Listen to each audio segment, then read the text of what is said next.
Hello student, आज की इस वीडियो में class 10th biology chapter number 3 जिसका नाम है परिवहन। तो हम लोग इस चैप्टर के लघुतरीय प्रश्नों का उत्तर आज की इस वीडियो में करने वाले हैं। और भी चैप्टर का लघुतरीय और अति लघुतरीय हमने करा दिया, जो आपको इस वीडियो के डिस्क्रिप्शन में उसका लिंक मिल जाएगा या आपको आई बटन पे उसका प्लेलिस्ट मिल जाएगा। आप वहां से सारे चैप्टर्स के अति लघुतरीय और लघुतरीय प्रश्नों का उत्तर देख पाएंगे। तो चलिए फटाफट से बढ़ते हैं अपने क्वेश्चन की तरफ, उसका उत्तर करते हैं और उसका आंसर जानते हैं। क्लास 10 से रिलेटेड और भी वीडियो हमारे चैनल पर अपलोड है, तो आप उसे भी देख सकते हैं। तो चलिए, फर्स्ट क्वेश्चन आपके स्क्रीन पर आया। इसमें आपसे पूछा गया है कि जीवों में पदार्थों के परिवहन की परिभाषा लिखें। यानी कहने का इसका मतलब है कि जो सजीव होता है उसमें पदार्थ किस तरीके से एक स्थान से दूसरे जगह स्थानांतरण होता है, इसके बारे में आपको बताना है। चलिए, इसका हम उत्तर पहले जान लें, तो उसके बाद इसको हम समझाने की कोशिश भी आपको करेंगे। लेकिन यहाँ पे हमने लिखा है, उपयोगी पदार्थों का उनके मूल स्रोतों से शरीर के प्रत्येक कोशिका तक पहुंचाने तथा अनुपयोगी और हानिकारक पदार्थों को कोशिकाओं से निकालकर गंतव्य स्थान तक पहुंचाने की जो क्रिया है, उसी को हम जीवों में पदार्थों का परिवहन कहते हैं। अब एग्जाम्पल के रूप में आप समझिए यहाँ पे कि आपने चावल खाया। क्या खाया आपने? चावल। तो चावल आपका क्या हो गया? आपने धान के पौधा से आपने चावल को प्राप्त किया, तो ये आपका मूल स्रोत हो गया। ठीक है। और इन मूल स्रोत से आपने पोषक तत्व को ग्रहण किया। आपका शरीर किसने ग्रहण किया? पोषक तत्व को ग्रहण किया। और पोषक तत्व को ग्रहण करने के बाद कुछ अवक्षेप के रूप में यहाँ पे बच जाता है। ठीक है। और ये अवक्षेप को क्या करता है? शरीर इसको शरीर से बाहर कर देता है। तो इसका क्या करता है? शरीर से बाहर कर देता है। शरीर से जो बाहर होता है वो मल द्वार के द्वारा शरीर से बाहर होता है। ठीक है। तो हमने क्या देखा कि चावल को ग्रहण किया, ग्रहण करने के बाद जो भी हम लोगों के लिए इंपॉर्टेंट था उसको हमने रखा और बाकी चीजों को बाहर निकाला। तो यानी यहां से यहां तक की जो भी क्रिया हुआ, इसी को बोला जाता है पदार्थों का परिवहन। तो उम्मीद करते हैं आपको समझ में आया होगा, कोई भी परेशानी नहीं हुआ होगा। ठीक है। अब आता है क्वेश्चन नंबर 2, जिसमें पूछा गया है कि पौधों में जाइलम वाहिनियों में जल का स्थानांतरण किस प्रकार होता है। आप ध्यान रखेंगे, जो जाइलम है वो जल का ही क्या करता है? वहन करता है। अगर आपसे पूछ लिया जाए कि फ्लोएम किसका वहन करता है, तो फ्लोएम जो है वो आपका भोज्य पदार्थ का वहन करता है, या भोज्य पदार्थ को एक जगह से दूसरे जगह शरीर के विभिन्न अंगों में ले जाता है। ये भी आप ध्यान में रखेंगे। तो यहाँ पे जल वाहिनियों की बात किया है। तो चलिए इस प्रश्न का उत्तर जानते हैं। हमने यहाँ पे लिखा है कि जो जाइलम वाहिनियों हैं, इसकी जो कोशिकाएं होती हैं वो बहुत लंबी होती हैं और नली के जैसा होता है, नली का आकार होता है। यानी आप ऐसे समझ सकते हैं पाइप के जैसा होता है। ठीक है, पाइप के जैसा होता है इस तरीके से। और इसमें जल क्या करता है? वहन करता है, यानी कि एक जगह से दूसरी जगह स्थानांतरित होता है। ठीक है। अब ये कैसे स्थानांतरित होता है, यही आपसे क्वेश्चन में पूछा गया है। देखिए, ये क्या करता है? जाइलम वाहिनियां ये मुख्य रूप से क्या करता है? जल का स्थानांतरण जड़ से, यानी कि पेड़ का जो जड़ है, ठीक है, पेड़ का जो जड़ है उससे वो पत्तियों की तरफ ले जाता है। कहाँ ले जाता है? जड़ से पत्तियों की तरफ। यही आपसे पूछा था कि किस प्रकार स्थानांतरित होता है, तो आप बताएंगे कि जड़ से पत्तियों तक स्थानांतरित करता है। तो ये भी आपको क्वेश्चन समझ में आया होगा। अब हम लोग आते हैं क्वेश्चन नंबर 3 में। क्वेश्चन नंबर 3 कहता है कि मूल रोम की कोशिकाओं में जल कैसे पहुंचता है। जो मूल रोम की कोशिकाएं हैं उसमें जल कैसे पहुंचता है। चलिए इस प्रश्न का भी उत्तर जानते हैं। देखिए, हमने उत्तर में लिखा है कि कोशिका में कोशिका रस का प्रासरण दाब भूमि जल के दाब से अधिक होने से जल विसरण द्वारा मूल रोम की कोशिकाओं में पहुंचता है। देखिए, आपका ऑब्जेक्टिव क्वेश्चन ऐसे भी बन सकता है कि मूल रोम की कोशिकाओं में जल कैसे पहुंचता है। ऑप्शन ए में दिया रहेगा विसरण के द्वारा, प्रसरण के द्वारा। तो आप ध्यान रखेंगे, विसरण क्रिया के द्वारा ही जो मूल रोम की कोशिकाएं हैं उसमें जल क्या करता है? पहुंचता है। और ये क्यों पहुंचता है? क्योंकि यहाँ पे जो प्रसरण दाब है भूमि जल के दाब से अधिक हो जाता है। ध्यान रखना है, जो प्रसरण दाब है वो भूमि जल यानी कि जो नॉर्मल जल होता है उसके दाब से ये ज्यादा हो जाता है। और इसी के कारण से जो विसरण है वो क्रिया कर लेता है, उसके बाद मूल रोम में जल पहुंच जाता है। तो आपको ध्यान रखना है। अब आता है क्वेश्चन नंबर 4 पे, जिसमें पूछा गया है कि वाष्प उत्सर्जन क्रिया का पौधों के लिए क्या महत्व है। देखिए हमने यहाँ पे लिखा है कि जो वाष्पोत्सर्जन क्रिया है इससे पौधों में निम्न महत्व है। फर्स्ट तो ये है कि पौधे के मूल से चोटी तक लगातार जल का धारा प्रवाहित करता है। यानी मूल का मतलब जड़ से लेकर के इसके जो मतलब क्या कर सकते हैं लास्ट पॉइंट तक, इसको शीर्ष आप बोल सकते हैं या आप गांव देहात की भाषा में फतुंगी बोल सकते हैं। तो यहाँ तक पहुंचने में, फतुंगी तक पहुंचने में यह क्या करता है, सहायता करता है। कौन? वाष्प उत्सर्जन क्रिया। सेकंड में हमने क्या लिखा है, ये खनिज अवशोषण एवं परिवहन में सहायता करता है। यानी जो भी पेड़ पौधा खनिज और पोषक तत्व भूमि से लेता है उसको एक स्थान से दूसरे, परिवहन का मतलब तो भी हमने आपको समझाया, एक स्थान से दूसरे स्थान पर स्थानांतरण। तो उसमें भी ये क्या करता है, वाष्पोत्सर्जन क्रिया सहायता प्रदान करता है। और थर्ड में हमने लिखा है कि पौधों में तापक्रम संतुलन बनाए रखना। यानी उसके अंदर जो तापक्रम करने का मतलब इसका जो जितना इसको हीट चाहिए, कितना इसको मतलब उतना कम चाहिए, इस चीज को भी वाष्प उत्सर्जन क्रिया के द्वारा पेड़ पौधों में संतुलित किया जाता है या संतुलन बनाए रखता है। ये तीन महत्व हमने यहाँ पे आपको बताया, तीनों आपको लिख लेना है।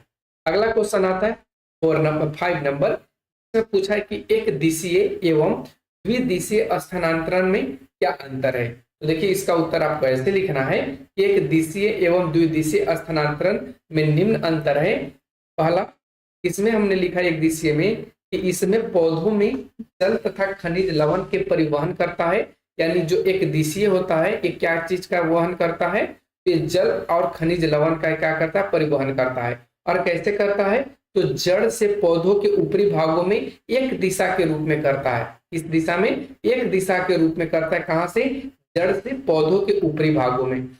लेकिन अगर वही हम द्विदिशीय की बात करें तो इसमें पौधों में खाद्य पदार्थों का स्थानांतरण होता है। यानी इसमें जल नहीं जाता है, ध्यान रखना है, इसमें जल नहीं जाता, इसमें खाद्य पदार्थ जाता है। और एक जो दिशीय है इसमें जल तथा खनिज लवण जाता है, ध्यान रखना है। और ये क्या होता है, इसमें द्विदिशीय में ये पत्तियों से नीचे की ओर अधोमुखी या संचयन अंगों में पहुंचाता है या संचयन अंगों में एक क्रिया करता है। और आपको पता होगा कि शरीर के विभिन्न अंग में जो पेड़ पौधे के पत्ते होते हैं तो उन सभी दिशाओं में पहुंचाता है। तो सभी दिशाओं में पहुंचाने के कारण इसको हम बोलते हैं ये द्विदिशीय स्थानांतरण होता है। कौन सा, जो खाद्य पदार्थों का स्थानांतरण करता है। तो उम्मीद करते हैं दोनों आपको समझ में आया होगा। अब बढ़ते हैं हम लोग क्वेश्चन नंबर 6 पे, जिसमें पूछा है कि लाल रक्त कोशिकाएं ऑक्सीजन वाहक है, कैसे। तो देखिए लाल रक्त कोशिकाएं ऑक्सीजन का वाहक इस वजह से होता है कि इसमें एक वर्णक पाया जाता है हीमोग्लोबिन, और हीमोग्लोबिन के कारण ही जो रक्त का रंग होता है वो लाल होता है। तो हमने देखिए यहाँ पे लिखा है कि लाल रक्त कोशिकाओं में हीमोग्लोबिन की उपस्थिति के कारण इसे ऑक्सीजन का वाहक कहा जाता है। क्यों कहते हैं, इसके भी बारे में हमने बताया है कि जो हीमोग्लोबिन के एक अणु की क्षमता है वो ऑक्सीजन के 4 अणुओं के संयोजन के बराबर है। और इसी गुण के कारण हम कह सकते हैं कि जो लाल रक्त की कोशिकाएं हैं वो ऑक्सीजन का वाहक होता है। साथ में आप ये भी आप समझ सकते हैं कि श्वसन क्रिया, ठीक है, श्वसन क्रिया जो श्वेत लाल रक्त कणिकाएं हैं या लाल रक्त कोशिकाएं हैं, इसी क्रिया में श्वसन की क्रिया संपन्न होता है। और श्वसन की जो क्रिया संपन्न लाल रक्त में होता है वो ऑक्सीजन के उपस्थिति में होता है। किसके उपस्थिति में, ऑक्सीजन की उपस्थिति में। तो ऑक्सीजन की उपस्थिति में होने के कारण ही हम कह सकते हैं कि जो लाल रक्त कोशिकाएं हैं वो ऑक्सीजन का वाहक होती हैं। तो उम्मीद करते हैं आपको ये समझ में आया होगा। अब हम लोग आते क्वेश्चन नंबर 7 पे, इसमें कहा है कि श्वेत रक्त कोशिकाएं लाल रक्त कोशिकाओं से किस प्रकार भिन्न है। तो चलिए इस प्रश्न का भी उत्तर जानते हैं। ऐसे तो आप सिंपली ये भी समझ सकते हैं कि जो श्वेत रक्त कोशिकाएं हैं इसकी संख्या लाल रक्त कोशिकाओं की संख्या से कम होता है, ठीक है। ये भी हमने यहाँ पे आपको लिखा भी है कि श्वेत रक्त कोशिकाएं लाल रक्त कोशिकाओं से निम्न प्रकार से भिन्न है। फर्स्ट तो ये कि जो श्वेत रक्त कोशिकाएं होती हैं इसमें हीमोग्लोबिन की अनुपस्थिति होता है, और हीमोग्लोबिन जब उपस्थित नहीं होता है तो ये रंगहीन होता है। क्या होता है, रंगहीन होता है, या कह सकते हैं ये श्वेत होता है, उजला होता है, ठीक है। लेकिन लाल रक्त कोशिकाओं में क्या होता है, हीमोग्लोबिन उपस्थित होता है और इसी के कारण इसका जो रंग होता है ये लाल होता है। ठीक है। उसके बाद हमने लिखा है कि श्वेत जो रक्त कोशिकाएं हैं इसकी जो संख्या है लाल रक्त कोशिकाओं की संख्या से बहुत कम होता है, जबकि श्वेत रक्त कोशिकाएं से लाल रक्त की जो कोशिकाएं हैं वो बहुत ज्यादा होती है। तो आपको दो डिफरेंस दोनों में बता देना है, बाकी आपका खत्म हो गया। अब हम लोग आते हैं क्वेश्चन नंबर 8 पे। इसमें पूछा है कि रक्त पट्टिकाणु का क्या महत्व है। देखिए रक्त पट्टिकाणु का दूसरा नाम आप नाम सुने भी होंगे, प्लेटलेट्स है। क्या है, प्लेटलेट्स है, या इसको कहीं कहीं थ्रोम्बोसाइट भी लिख देता है। तो आप इसको ध्यान में रखेंगे, ये रक्त पट्टिकाणु, प्लेटलेट्स या थ्रोम्बोसाइट दोनों सेम चीज है। तो आइए हम इस प्रश्न का उत्तर जानते हैं। तो उत्तर में हमने लिखा है कि जो रक्त पट्टिकाणु है इसका महत्व यह है कि रक्त को थक्का बनाता है, यानी रक्त को जमाने का कार्य करता है। जैसे मान लीजिए कि किसी कारणवश किसी को कट जाता है किसी चीज से, तो खून का ब्लीडिंग होना स्टार्ट हो जाता है।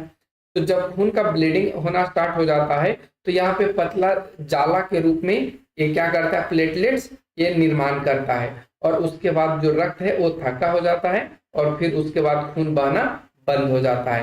ये जो कार्य होता है वो रक्त पट्टिकाणु के द्वारा ही होता है।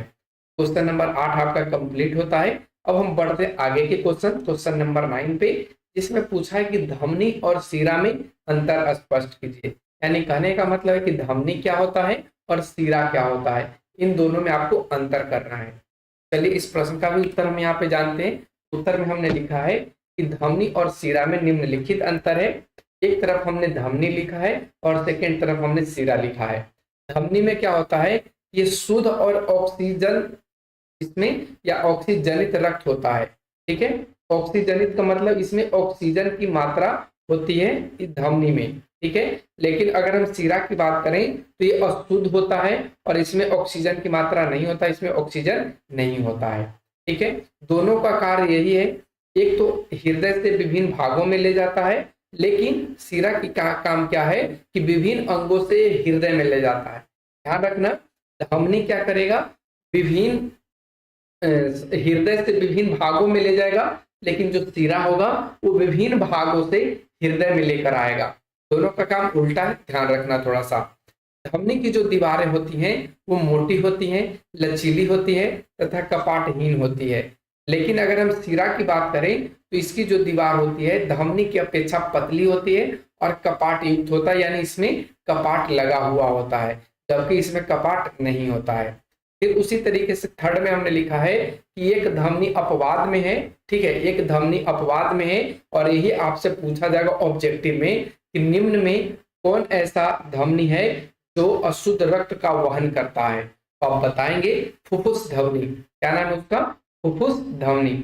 और उसी तरीके से इसमें हमने लिखा है थर्ड में शिरा में कि जो फुफ्फुस शिरा है वो भी अपवाद है और ये शुद्ध रक्त को ले जाता है, यानी दोनों अपोजिट है एक दूसरा का। फुफ्फुस धमनी अशुद्ध रक्त को ले जाता है और फुफ्फुस शिरा शुद्ध रक्त को वहन करता है। उम्मीद करते हैं आपको ये पॉइंट समझ में आया होगा। आप लोगों को कोई डाउट रहा होगा तो आप जरूर पूछेगा कमेंट सेक्शन में। अगला क्वेश्चन आता है कि रक्त के द्विगुण परिवहन का क्या अर्थ है। देखिए रक्त के द्विगुण का मतलब यहाँ पे साफ हो रहा है कि रक्त के दो गुण होते हैं।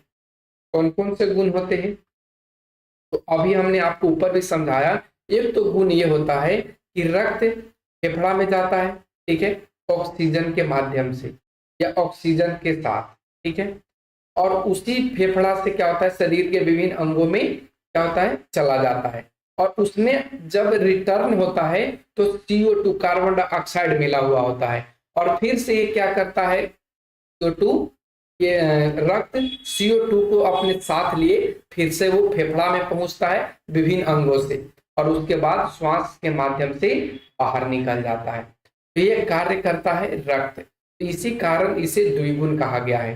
देखिए हमने उत्तर में लिखा है कि रक्त परिवहन के एक चक्र को पूरा करने में रक्त हृदय से होकर 2 बार गुजरता है। एक बार कब, जब वो आएगा, और दूसरी बार कब, जब वो शरीर के विभिन्न अंगों से कार्बन डाइऑक्साइड को लेकर के फेफड़ा में पहुंचेगा। तो इस वजह फेफड़ा या हृदय कह सकते हैं, हृदय यहाँ पे कहना ज्यादा उचित होगा। वो हृदय में पहुंचता है। इसी गुण के कारण हम कहते हैं कि जो रक्त है उसका द्विगुण होता है, द्विगुण परिवहन होता है। तो आप समझ पाए होंगे इन सारे प्रश्नों का उत्तर। आप लोगों को कोई डाउट रह गया होगा तो आप लोग कमेंट सेक्शन के माध्यम से पूछ लीजिएगा। आज के वीडियो में बस इतना ही। Thanks for watching, take care, bye bye. फिर मिलते हैं हम अगले चैप्टर के अगले क्वेश्चंस के साथ।